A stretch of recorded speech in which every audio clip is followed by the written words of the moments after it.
You won't believe how it all began that evening. A soft, barely audible voice cut through the murmur of a lavish hotel lobby, so quiet and hesitant that at first no one registered it. "May I play for food?" Even those words, simple, desperate, brave, stunned the entire room. The shimmers of chandelier light paused in midair, and every elegant voice dropped.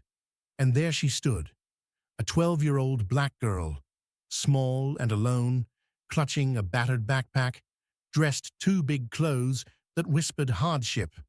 Her name was Amelia Washington.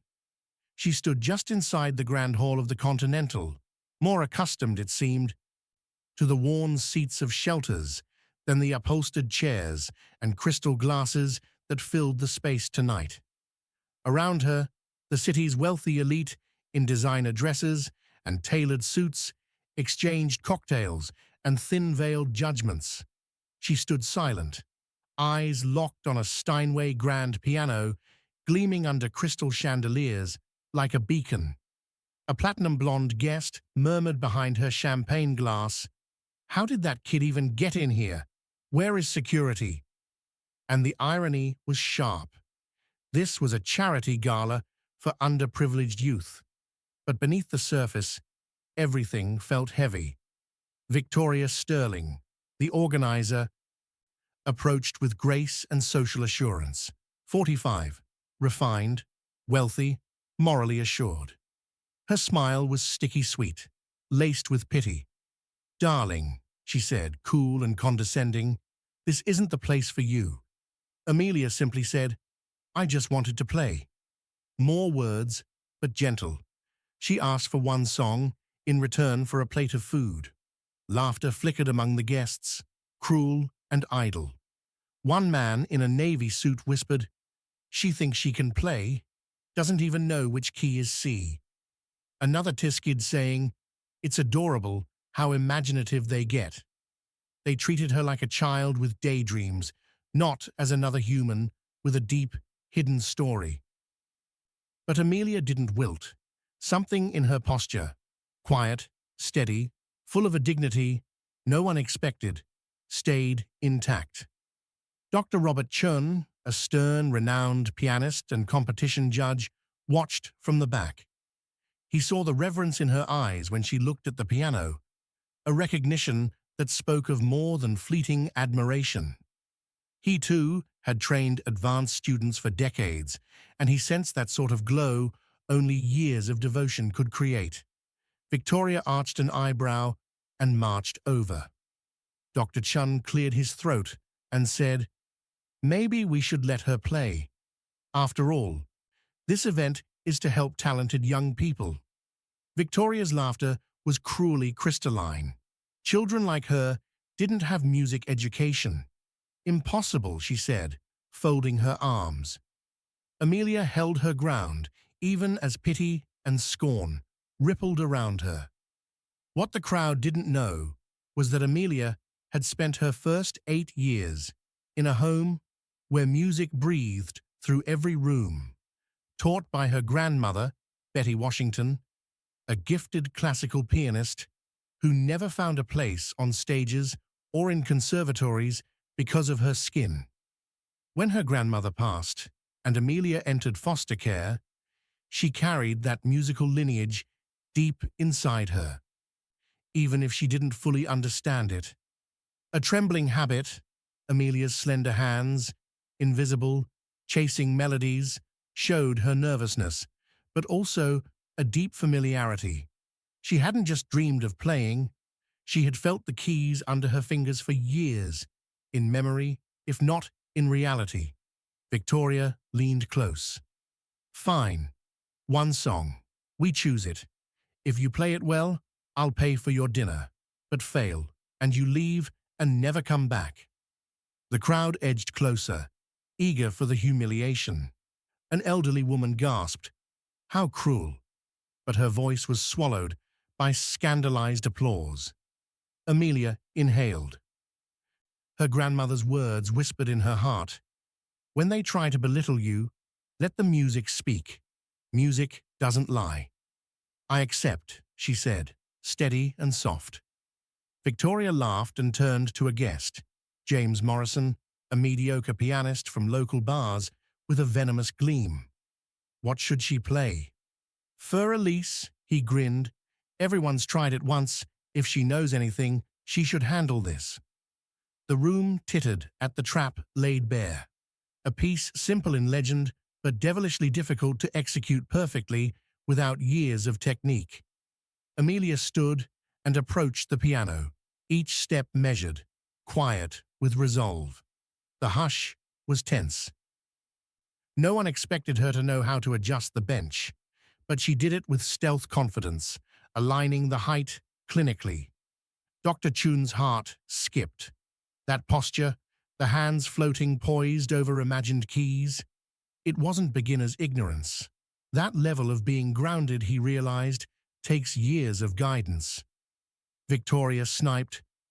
She probably never even sat at a real piano before. But Dr. Chun had already seen the real truth. Amelia placed her fingers delicately on the keys. Her first note sang with crystalline clarity, not tentative, but exact, commanding attention, demanding respect. She hadn't played in months. The notes could have been cold. Instead, they bloomed. Dr. Chun moved closer, tension rising in every professional nerve. The tone, perfect technique, clean sustain, precise articulation bore the imprint of a true classical pedigree. Not imitation, but internalized craft. Victoria tried to salvage her ruse, chalking it up to YouTube mimicry. Yet the conviction in Amelia's phrasing, the emotional arc, the silences between notes, it all spoke of depth that no screen tutorial could supply. Amelia poured into Fur Elise, not as a parody, nor as barely passable performance, but as an interpretation, breathing with emotional maturity, control, nuance. The arpeggios shimmered, light, fluid, just difficult enough to showcase technique and sensitivity. She pedaled with the finesse of a concert pianist, dynamic arcs crafted with poetic intention. The crowd, once snickering and whispering, grew still. Glasses froze mid-air. Waiters paused. Conversation evaporated. The hotel had been transformed into an unplanned recital hall. Victoria's smile thinned. Her scheme had collapsed. Instead of humiliation, Amelia held court over the room with music's silent command. Dr. Chun's gaze burned with awe. He whispered to a colleague, "She's more than talented. She's phenomenal." Amelia's grandmother then flooded her memory. The small apartment, the upright piano, the voice that guided her. Music speaks with your soul, not with eyes. Betty had shaped her granddaughter's technique and worldview. She taught how Chopin lamented, Beethoven overcame, Mozart sparkled. Most of all, she taught that Amelia's voice, shaped by their shared history, was just as vital. When Betty died, the piano left the home, and Amelia was left with memory, in dormitories, playing invisible keys. Now, here, in this hall, memory turned into truth. With each chord, Amelia declared that what she had learned, what she had carried in her mind and fingers, was real. The final chord hung. Her hands hovered, hung in silence, a suspended breath. Then she rose. No longer shy, no longer invisible, she was a young artist, claiming her world. Silence broke with Robert Chun's hands striking together in applause that echoed like thunder. Others joined, crescendoing into real recognition. Victoria's face was ashen. The silence filled with her shock. Her trap had become her undoing. Dr. Chun swept forward, reverent. "May I ask where you studied? Your teacher must be extraordinary." Amelia looked into his eyes, and for a moment, the weight of every lost year, every shelter dorm night, pressed in. "My grandmother taught me," she said simply. "She said music was the one thing no one could ever take from me. And Dr. Chun's reaction was immediate. The name floored him. Betty Washington, he whispered, covering his face. Betty Washington, who decades earlier had been systematically denied conservatories, turned to teaching hidden geniuses in her own home. Betty Washington, the legend. The room murmured. Some recognized the name. Victoria snapped, "Even if it's true, she's still homeless," begging for attention at a private event. But the words faltered under the weight of truth. Amelia, raised, calm, assured, rose, her voice cool and clear. "You're right, Mrs. Sterling. I don't belong here tonight." The word belonged sat so heavily in the room that hearts skipped. "I belong at Carnegie Hall. I have a recital next week." Even breathing seemed loud in the stunned hush. "I'm the youngest classical pianist accepted into Juilliard's Young Artists program. I'm also the national under-15 champion." The crowd shook. A gasping silence spread. Dr. Chun pieced it together. "You're filming us," he said. The air shivered. Amelia nodded. She explained she'd been invited into charity events undercover, not to disrupt, but to document how those who claim to support arts actually treated a child like this. Hidden cameras, high-def audio. The footage was for a PBS documentary. There was a collective tremor among the guests as they realized they were being judged, not on their good intentions, but on how they treated someone they assumed was powerless. Victoria sputtered. "That's illegal," Dr. Chun calmly added. "Try reading the release form. They signed for image use when entering." The panic rippled. Phones came out. Tickets were checked. The moral facade cracked. Amelia said that this was the 12th event she'd done, always the same exposure. People who claim to love art but dismiss talent that doesn't come in expected form. She was building a documentary and a YouTube channel. Her last video from Boston had 2.5 million views.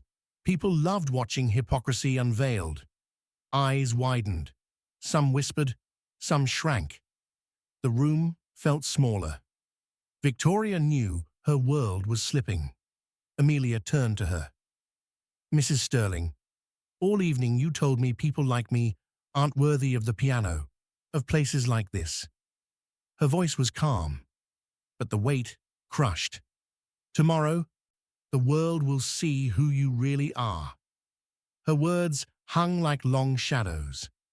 In the chaos, Dr. Chun asked, "What will you do with these recordings?"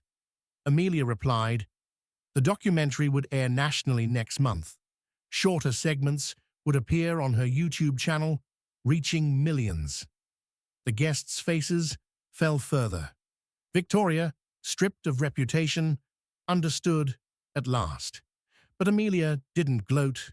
She simply gathered her microphone and small recorder, still calm, still dignified. The lesson had been delivered. Months later, the Continental's grand entrance glowed under a different light.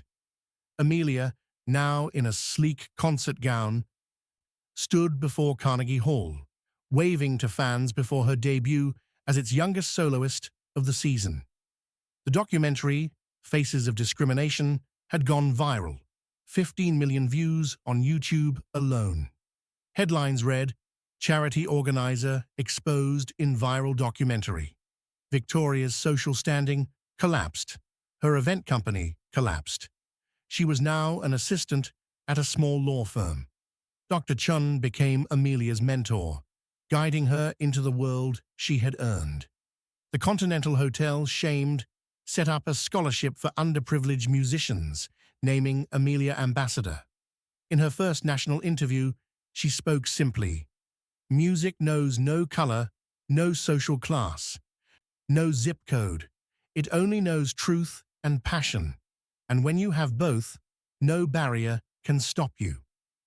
Across the country, music schools launched outreach programs, conservatories rethought admissions, Hundreds of young talented kids from overlooked communities finally got a shot. Victoria, watching Amelia's ascent, learned the most painful lesson. Dignity and talent aren't bought, inherited, or assigned by last names. Amelia's greatest revenge wasn't to destroy her enemy, it was to show that greatness transcends prejudice. And sometimes, those we overlook carry the most extraordinary gifts. If this journey of music, of memory, of justice moved you, I hope it stays with you. The soft voice that asked for a moment at the piano became the one that changed everything.